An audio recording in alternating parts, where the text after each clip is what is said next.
obviously. But just on a basic level, what you want to be able to answer is, you know, simple questions. Probably the most basic question is, how big of a pump do I need? Right? So by the end of the day, by the time you leave here, I think you'll have a good idea of that. Of course, the answer to that is, it depends. But just, I want to start with my little science demonstration here. And do this without getting myself too wet. So you might recall we've talked about different types of water pumps. And the most basic kind is a little submersible water pump. And we've used these a lot. It could be, I don't know if you can see clearly, but this little pump in here could be more this size, might be more the size of something you would use. Okay. This is a bigger one. On a commercial scale, that's still a very small pump, but for us, this would be a big water pump. So they come in different shapes and sizes and configurations. So I have a little one in here, hooked up to a clear line. And again, this will be really good for the video if I can get really soaked doing this, but I'm going to try to avoid it. So I want you to just observe. So right now, you can all see that the water level is right here, okay? And at this water level, this pump through this much line is pumping about that much water, okay? You know, get a visual of that. Now, I'm going to... You just got to get wet. Yeah. Somebody's going to get wet. Okay. Now, this would really be good if I could get wet and fall off the ladder. Right. But you choose this book. You're going to get wet. Oh, okay. All right. Okay. So watch the water level as we go. Oh!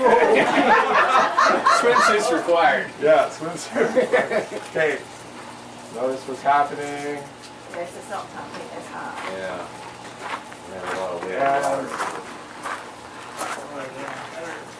You can see. Still going. Still going. One more. Are you Are you doing it? No. It has now stopped. Can you see? I can see it here. The water level is right there. It's going up and down a little bit. Yeah. So that pump has reached its maximum ability to push water up, right? So that's sometimes referred to as head or head pressure. Because my head is up there, right? That's why they call it that. I don't know. I'm not sure why. Your head is higher than most heads. So. Yeah. Right? So if I come down a little bit, now we're getting some flow. More.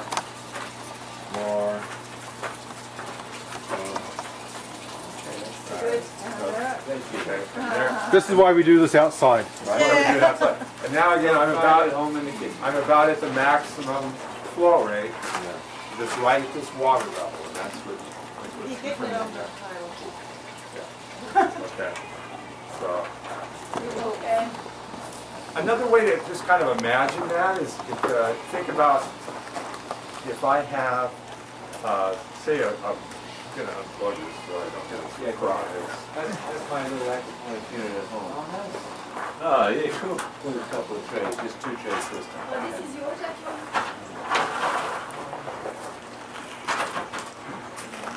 Neat. So, pallets with this in it? Actually, that was just some pallet slats. Okay. And I just put a couple of 4x4s across and just took the slats off a pallet and used that, yeah. Everything was refurbished. So is that pressure something pump? What Yes, that needs colors? One Yes, they look like you put them on there anyway. The pallets were just wider than my space there. What the head pressure is when you look at a pump, that's one of the And these trays are just look yeah, like exactly what What that do you is. make sense of it? Like, what's the head pressure on that? yeah, I don't know in particular, but we could look it up and the manufacturer would have that. One of the specifications you'll see for a pump is the maximum head pressure. Okay, the pressure which is it called deadhead? Is that the right term? Deadhead flowers, deadhead them. Deadhead. Yeah, but it won't anymore. Yeah, when it maxes out, the max head pressure will be specified typically on it. So, And that shows it to you right there for every one of the pump models. yeah. So basically, we want you to be able to read one of these, but don't be thrown by it. Just basically, What you're talking about is shown on that left axis. yeah, That'd be the maximum head, if that pump should pump. yeah. But just in general principles, right? Higher lift, more head pressure equals less volume, right? So more height equals less volume. That's the concept. And then it's just the details after that. And what kind of things increase the height. So you mean the volume, when you say volume, you mean the How more much water? height, the less volume of flow, is it? Yes. Volume of flow, the amount of flow that goes up. Liters per minute. Oh, okay, right. Yeah. And we'll talk a little bit about how you can measure the output. What do you mean?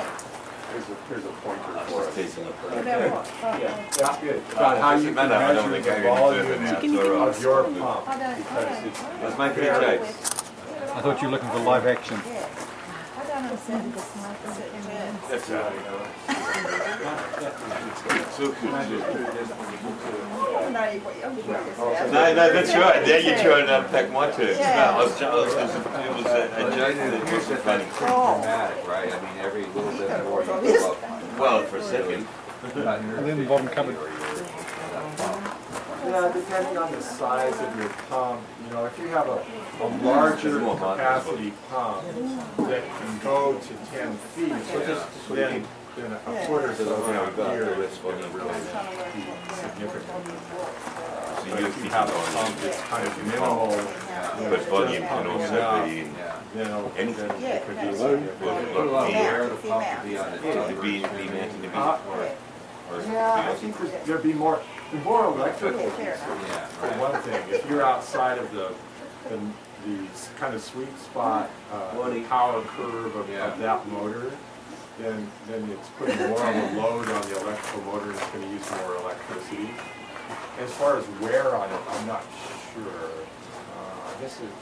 I keep looking at William because I think you know a lot about this kind of thing. I mean, I think a lot of those pumps, I mean, it's a mechanical efficiency question. Yeah. So they will all have their sweet spot. Yeah. And you'd be better off to get a bigger pump anyway, wouldn't you, just to cover your base as Within well? Sometimes reason. not. Really? Yeah, and like a lot of mechanical things, if they're outside of their operating, their sweet spot, they can degrade one way or the other. So it's, Basic, bottom line is to just be able to buy the right pump to start with, to size it to your system, and as you plan your system, we'll work with you to actually, once Terry's taught the principles, so you understand how to adapt it to a different situation. Now that you kind of know what you're doing, we'll individually work with you to figure out what size pump you need to move the amount of water in your situation. Yeah, just as a rule of thumb, what we're shooting for is to be able to turn over the volume of water in your fish tank one time per hour. Every 2 hours? Okay. Every 2 hours, it says in the manual. every 2 Oh, hours. I read Very it. consistent to their. Every 2 I've hours. been doing my homework every night. Okay. Agriculture's once per hour, but aquaponics once per hour. But once an hour doesn't hurt it. No, but you buy a lot, you have to buy bigger pumps. Yeah. Oh, excuse me. Right. So that number's starting. Are you going to talk about this table? Oh, then? okay, so you don't have to really, this is just the concept here. Every pump that you would look at would have a curve like this, would have a graph like this. The numbers are the model of pump. So 40, 160, and they relate typically to gallons per hour in the U.S. That's the way it would be. It'd be liters per hour, liters per minute, maybe even. But that's just the, so for instance, this one would be rated to pump 400 gallons an hour. But what that means is with no head, it pumps 400 gallons an hour at the same level. With the tube right here at the water level, maybe even no tube on it, just the pump itself without any resistance whatsoever. That would be that's the 400 in this case. But obviously that's not the way it's going to work, because you're going to have to raise that water a little bit in an aquaponics system or pretty much any function, right? And that's the head. So look at this for a second. There's your fish tank. The head height, or the distance you have to pump that water up, is from the surface of the water, not from where the pump is. Right. So this pump is 3 or 4 inches lower than the water level, right? But it's the water level that you start to measure from. Because you don't encounter any resistance till you get out of the water. In fact, the water pressure is helping when it's down deep. It's pushing into that pump. And it doesn't make but a few inches difference in an aquarium, but in that swimming pool it makes quite a bit of difference. There's a couple of feet ahead that you don't have to worry about. So head's the distant height. And all this is for you to buy the first time. It will help you figure it out, but if you kind of understand the principle, it's a little bit helpful. So if in my example, let's say that I have a 200 gallon, or let's say that I have 200 gallons of water in my fish tank. It's not the size of the tank, it's how much water. And I want to pump 100 gallons an hour, because that's half of it. And so every 2 hours I've turned it over, right? That's my rule of thumb. I want the amount of water in my fish tank to circulate through my system every 2 hours. The fish tank, not the whole system. Right. Fish tank volume. All right? And that's how much water you have in the tank, not how much water your tank can hold. That's right. That's right. And so let's say that now my target is 100 gallons an hour, or whatever the equivalent would be, 400 liters per hour. That's how much it's going to take. But I got to raise my water 3 feet high, let's say, or a meter high. I have to raise it a meter. That's my head. So to do that, Here to here. right, that'd be an example where from the water level to the top of the grow bed, because it's got to go over it, right? That's So this is your grow bed up here. That's the calculation. Has to come up to there. So the 3 feet, in my case, or 1 meter, is what my head height would be. Now, we've taught and we believe it's reasonable to acknowledge that all pumps aren't 100% efficient. So we really apply a 70% efficiency, meaning that I don't believe it will do exactly what it says it will do, at least over time. So you take that chart and you hit it against that. Exactly right. We just recommend that, just because it gives you a little safety margin. And usually, you're not going to be able to buy a pump that pumps 300 gallons. You have to jump from a 250 to a 400. You already got some play there. So seldom will make a difference in terms of which pump you buy, but it could. And if it did, and you were right on the edge, then you'd want to go to the next size up. That's basically what we're saying. Well, there's also a difference right in the size of the pipe that comes out of the That's a really good point. If you have to We'll talk run, about that. and the distance you have to run it. For most of these small systems, it won't come into play much, but for a big system, it would. And in fact, if you have like this size system, we actually would multiply by 70% again. Okay. Just because you can imagine just the friction running in the pipe is going to slow down the flow rate, right? If it's a long distance. Short distance won't make much difference, right? So for rule of thumb, it would be, so let's use this chart. Charts all look pretty much the same because every company will make more than one pump. And it'll be rated by the how much it pumps, right? So if I really had to pump 100 gallons an hour, see there's 100 right there. And if I if I'm concerned about the head height and it's 3 feet, there's 3 feet. So 160 won't quite do it. Their 160 model won't quite do it. I'm not sure why I'm getting my equipment to sleep that quick. Do you have your power plugged in? 160 won't quite do it. That's right here. That's their 160 model, 160 gallons an hour, especially if I do the 70%. So I'm going to buy the 250. I'm going to go up one model. So my pump will pump 250 gallons an hour, theoretically, if there was no head. But with a head height of 3 feet, it still works. There's my red, that's my sweet spot. That's the way it works. It's not real precise, it's just which model do you pick.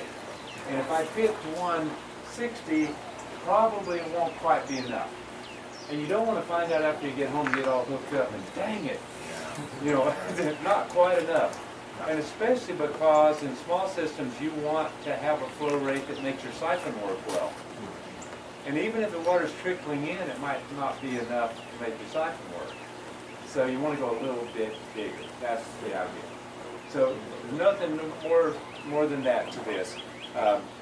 There's real, exact ways to figure this out, but you don't need it for your purposes generally. If you had a big commercial system and it made a lot of difference in money, if you went up, you want to really sit down and figure it out so you don't have to buy any bigger pump than you need, right? Well, it's just something I just picked up on when you were talking that I've read about, and it was saying that if the water goes in too slowly or too quickly to the grow bed, then the siphon doesn't work, and I couldn't understand why that was the case. All right. Terry? Well, that has to do with the dynamics of By the way, it's a great question. Yeah, it is a really good question. Kind of a hard one to just talk about theoretically. We can. Is it pressure or something? Or? Could I answer? Yeah, please. Basically, Go okay. Go ahead. So when you have your siphon, and the water starts going into your siphon, you need to, and when the vacuum creates, it starts going in. You need to make sure that the water is going in here faster than the water is coming into the tank. Okay? So that's a really important thing to do, so that it will evacuate it. So you don't want it to be too fast. Too coming fast, in, right. or it won't make the suction work properly. The two things that can cause it to fail, as you read. One is that it's not going in fast enough to actually form a water column that has no air in it. In other words, you're not sucking a vacuum in. That's one of the bells on there. So in other words, you have to plug up the whole diameter of that pipe at some When the point. water pours in, it eventually, if it's fast enough, then it will meet itself and create a water flow. Right. Okay? If it's not fast enough, there won't be enough water there, there'll be more air there. It'll just fall in. Okay. So right, if this is a cross section of pipe, and you have water coming in, you can have just enough so that it's just flowing down the outside of that Yes, pipe, now I right? And this is all air, and that siphon's never going to start. Right. But when you get enough volume coming in here, that the whole thing is filled, then your siphon has a good chance of starting. Same thing with a garden hose and a gas tank. You gotta get all the air out and start that siphon. A lot of kids where I grew up would siphon gas out of other people's cars. Yeah. But You get it, but it's the same siphon, And it's if the it's same too idea, fast, right? then what happens? What's The how tank does will flow over. it'll flow over. Yeah, it will overflow. If it's too 'Cause the fast, Too fast Instead is of the water usually, falling in on itself. Actually, it'll actually work just It'll fine. still work. Too Only fast, thing- if it's way too fast, you get an overflow, but too fast, it means that as wherever your air is meant to break that siphon, if it's flowing in faster than it's siphoning down, once it gets low, it keeps filling it up, it never gets to that point, Oh, I see. so it won't break it. so that's your two challenges That's with the the two siphon. pieces. One to get But it to that's a start, pretty wide range, and two to get it to stop. which is nice. Oh, that's good. Yeah. But- Yeah, no, I But let's say you actually have one that isn't working, and sometimes ours don't. And it could be a lot of things, maybe roots grow in there and it changes the way the bell sits on it, or all kinds of things. You can increase your flow rate if it's not starting, or you can decrease it if it's not breaking. So you want, that's why we recommend putting valves. Onto your pipe to your tank, or onto the Gives tank you that itself. capacity to change None of it. these, none of these pumps have variable flow rates. They Some of them, They do. most of the small ones don't, but the bigger ones do. Oh, okay. But you can control it, and you obviously don't want to choke it down too much. You bought too big a pump if you have to do that. But within that range, so I'm buying a 250, even though I probably only need a 220 Right. if I could buy one. Right. So I have a little to play with. And because of efficiency, even even the good stuff building up on the inside of the pipe, Yeah. over time that flow rate's probably going to slow down a little bit, all else being equal. So you might need to either, well, you clean stuff, but you might need to increase it just a little bit. And the main tank, the big swimming pool down there, we have a pump that's way too big. And so we decided to maximize on that opportunity. And we've got plenty of water going in through the system. But then right up here, we have a Y on our pipe. And some of the water we have going out, and it's aerating Back into the tank. and creating a really gentle circle in our pool, so that you guys know when you stir tea, then all of your little tea leaves go to the center in water. You know, when you stir something, everything comes in the center. But if you throw it in the air, it goes out. But in water, it goes to the center. Okay, so as we have that circulation, besides being really making sure that we don't have any dead spots any place in our tank, also brings a lot of the solids to the inside. And then if we want to vacuum out the solids, then we only have to vacuum up the center of the tank. That's in a bigger system, right? And a big system, yeah. Yeah. So we're taking advantage of having too big of a, so it's not a terrible thing, you just have to be able to adjust it. And it takes a lot more electricity. The reason we have too big a pump is because it was just the perfect pump for our system. It was free. Yeah. And so we did that one as a pool pump. How do you install the valve? So there's the uniseal, that's not, the valve is not be part of that. No, that's just a way to pass the water through from Yeah, one. so how would you install? Valve is it? just to control the flow rate. No, it's not. I'll show you. Oh, and Cindy, could you find the I valve was for just us? looking to see if we had one for you. That's a great question. Yeah. Please ask all those questions. Yeah. Does this make sense, the way you think about how Yeah, all your much inside stuff? better, yeah. Good, thank you. Cindy, we got one. Cindy, we got one. This is a simple valve. But it's not automatic. No. No, it's not automatic. They do make those. You can buy that if you want to get more high tech. So it controls the control.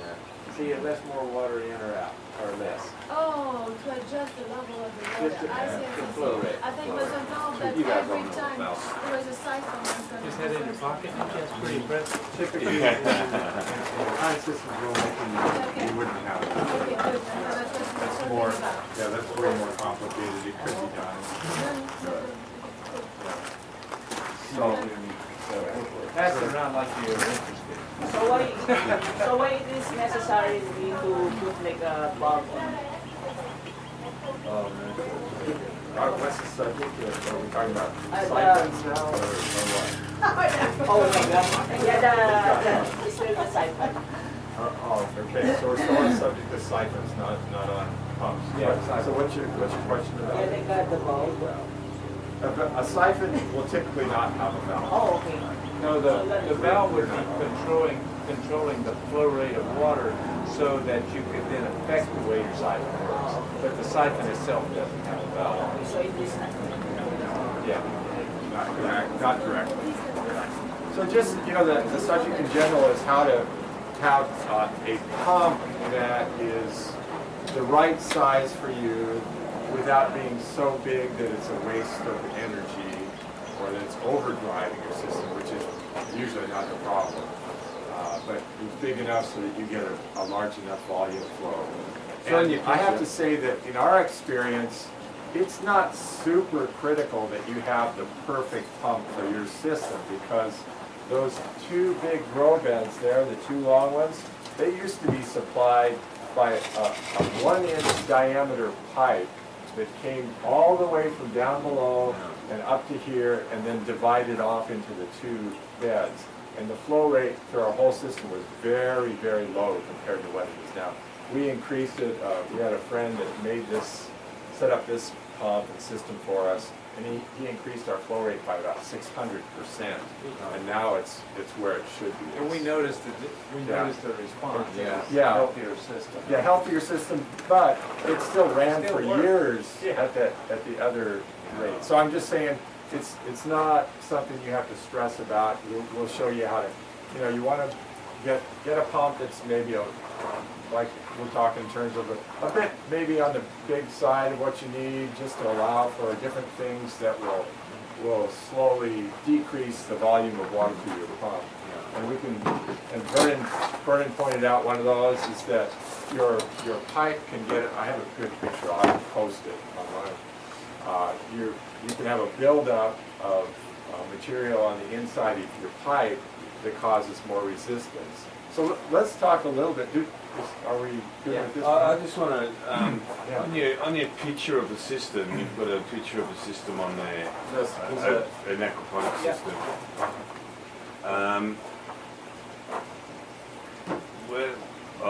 There's another one down, just a lot simpler. Maybe it's that.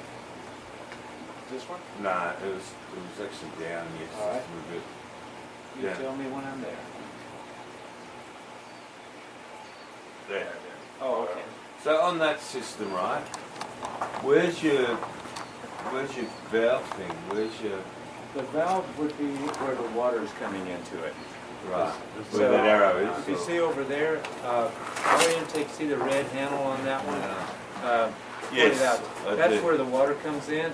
It's that valve to control the flow rate from Into the the bed. pump Oh. up into the grow beds. That's Yeah. pretty. And then the far siphons don't have anything on them. No control.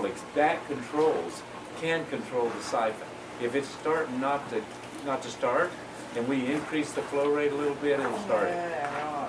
The other So- thing that's nice about those valves, if I want to work with just one of those beds, I can turn it off, and the water will go to the other beds. I don't have to turn off the entire pump.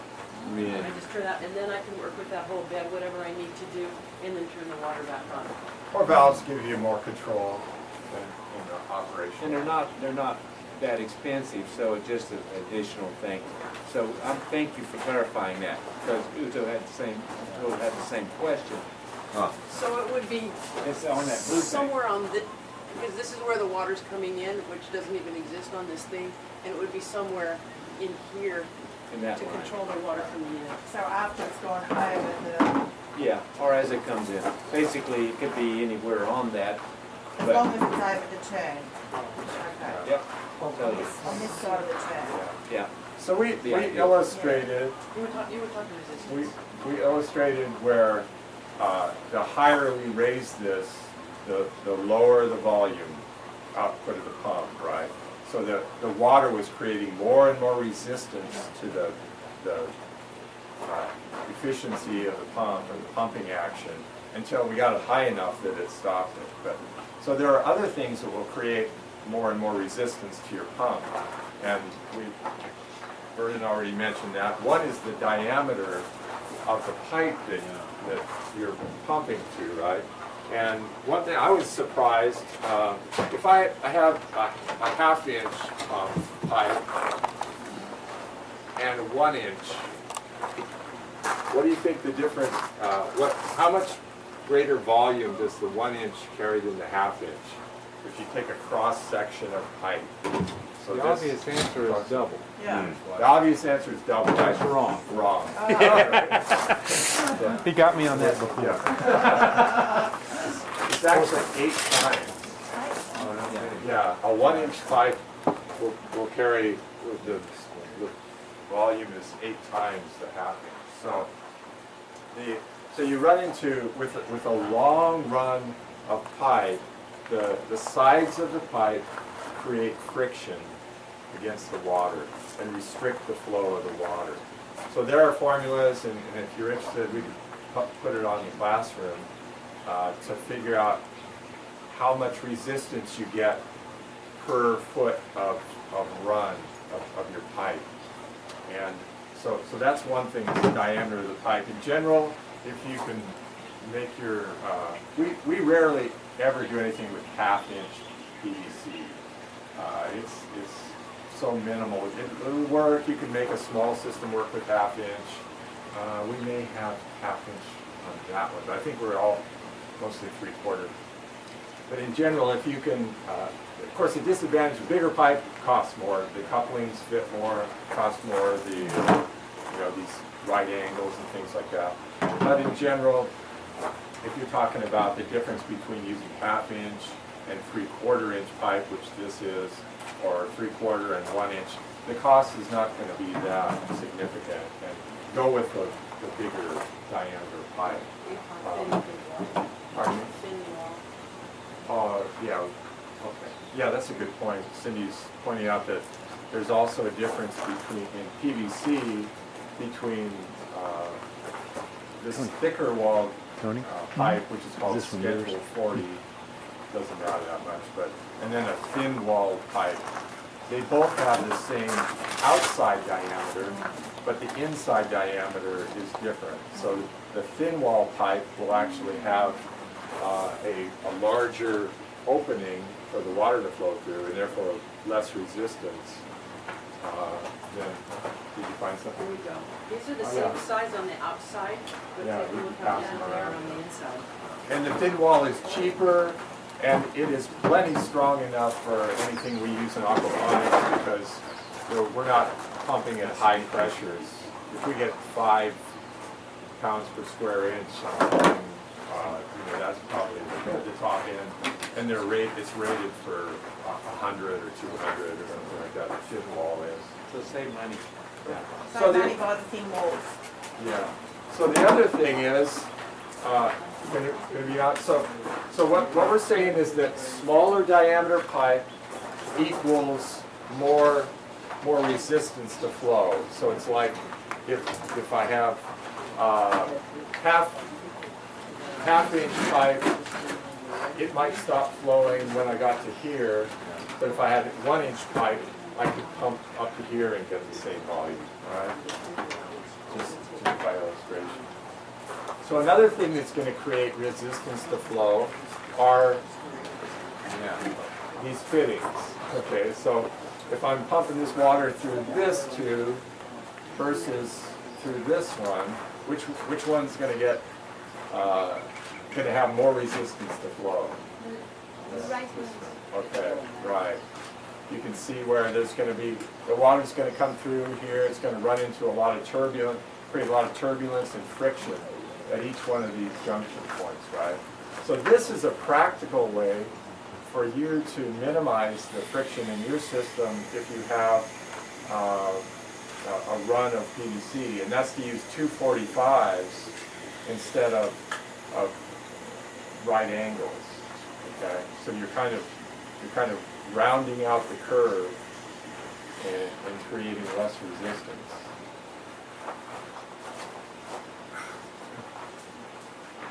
Yeah. These right here get exactly the same results. Okay, from here to here, from here to there. But this one creates a lot of resistance, this creates less resistance. This one is a little bit more expensive, and because you have to buy 2 fittings rather than 1. But as far as water is concerned, it's really well worth it. I see. We made one myself yesterday. And then another thing would be off of your pump. You could just use a flexible line, right? And then any turns that you had were nice sweeping round curves with minimal resistance. But And you can buy tubing that's of different types that are really quite wide.